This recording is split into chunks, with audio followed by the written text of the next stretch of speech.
Hi, I'm Chuck Colson with this week's 2-Minute Warning.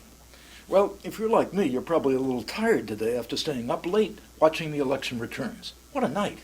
No matter your political persuasion, you've got to admit yesterday's election was fascinating, even historic. And the people's message was clear to the career politicians, to the ruling elite. We want our government back. There's been a serious disconnect between the people and the governing class, a serious breakdown of trust. The day before the election, pollster Scott Rasmussen wrote in the Wall Street Journal that the Democrats had ignored all the warning signs of their impending electoral doom. The public wanted less government spending. The Democrats increased it.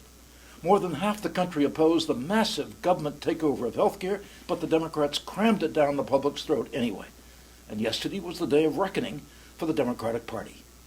But I've got a word for the Republicans. Celebrate quickly and then get to work. Because if you ignore the signs around you, your political days are numbered as well. That's because, as Rasmussen predicted, the people didn't vote for the Republicans so much as they voted against the Democrats. In fact, he noted the voters voted against the ruling party, then the Republicans, in 2008 and 2006, now again in 2010.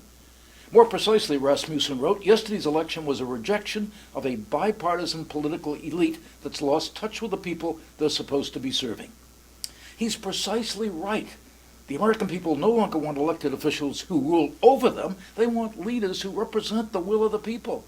Our leaders rule with the consent of the governed. That's what's made this experiment in ordered liberty unique. And the people are fed up with wild, reckless government spending.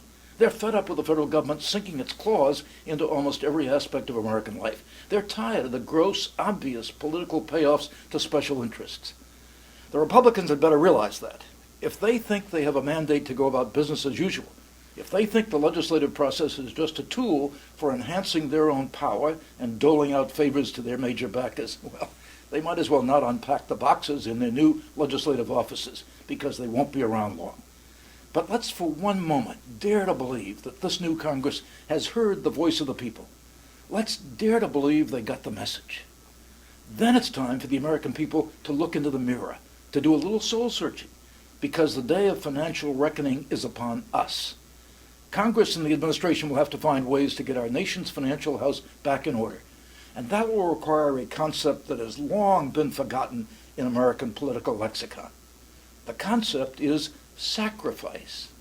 It will be hard, painful, and we'll see whether the people who demand a real change have the stomach for it. And that will be the very important topic of next week's 2-Minute Warning. I'm Chuck Colson.